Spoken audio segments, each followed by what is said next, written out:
Hi, my name is Razi and I'm the guy who started KendamaSG. First of all, I would like to extend my apologies for not being able to attend the Kendama Fest. The Kenji and his team have already put in so much effort and I'm sure that it will be a blast. So I hope you guys enjoy it, and for those who are joining the competition, all the best to you guys. So how do I started Kendama? Well, back in 2013, in July, I was in Japan for a study trip, work-based basically, and I actually bumped into the toy when me and my wife were just hanging around at a souvenir shop at Mount Fuji. Then we saw this toy right here, the souvenir one, and I thought it looked really familiar, and I just picked it up and give it a try. And after playing with it, it was very addictive and yet challenging, because it's such a simple concept whereby you're supposed to catch the ball with the cups, but yet it is so tricky, and yeah, it kind of makes me want to keep doing it until I get it right. So it was very addictive, and that was basically how I actually started playing the Kendama. So how do I spread Kendama in SG?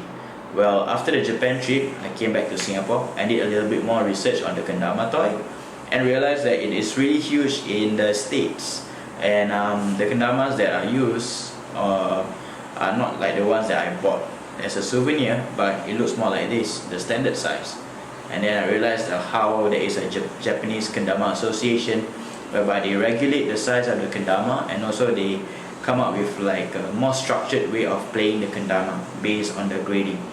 And then I also refer to the scene at the States whereby they do a lot of freestyle with the Kendama. So they combine tricks and then create a combo which seems to be very interesting and very flashy, and makes it look really cool. So I guess that's how it really spreads in the States. So with that, I actually bought some of my first playable standard Kendama. They are actually some TK16s from eBay, and I start to play in front of my friends. Yes, I have a group of friends who we cycle together a lot. So when I start playing in front of them, they keep asking me about it and all that, and then I even bought some for them to try it out and enjoy.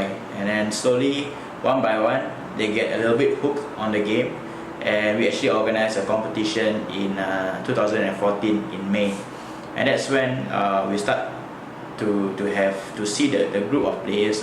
We have about 30 players right about there, and then there were spectators who just came in curious about what we were doing.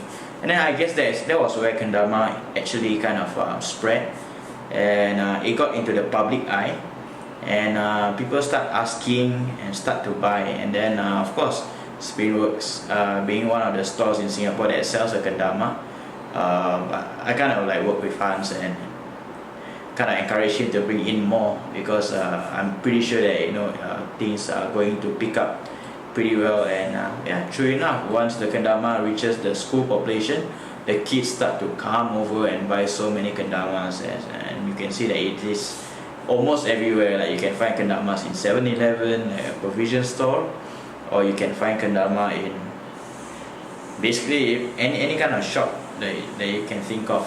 Yeah, so it's really very huge in Singapore. What makes Kendama attractive to me? That is a very interesting question.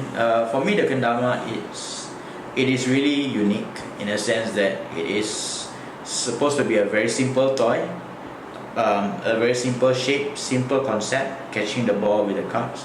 Yet you can come up with so many endless possibilities of tricks. When I started off, I was just struggling to get the cups in, and then now you start to see the players these days. They are doing like things like juggling. They are doing very long combo tricks that involves like more than 5 tricks in one combo, and they even do balancing tricks that are really out of this world. The first, I thought, when they did the border balance, where they balance the spike on the ball, I thought that was crazy. And then now you start seeing people doing things like tightrope and being very consistent, which is like balancing the Kendama on the strings. So it is really it is really something that has evolved throughout these years that we've been playing kendama, and just that the endless possibilities makes it very attractive, makes it something that will never grow old. Yeah. So what awaits the kendama in SG in the future? I find that so far kendama has been something that is very competitive. We have organized a lot of competitions whereby we get players to do tricks of various difficulties, and then of course to see which player can learn most of these tricks and eventually be the best player in Singapore. But I find that kendama is more than just a competitive sport. It is an art on its own. It is a toy with so much culture and so much potential for self-expression. I mean, when players perform a kendama, it is not just merely to show their skills, but it's also to make the people who watch enjoy the performance, appreciate the toy a little bit more. And I believe that apart from just entertaining people, it is also a way for people to even tell a story through a kendama, through a performance with certain music that kind of fits into the whole storyline. And that just brings the kendama back to what it is supposed to be, a piece of art.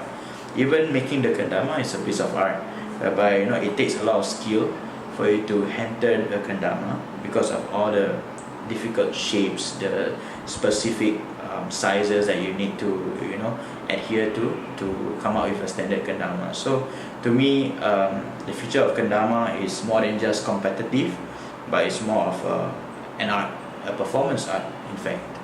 And I'm pretty excited at what people can come up with regards to self-expression through the use of kendama and music. So yeah, that's pretty interesting to watch.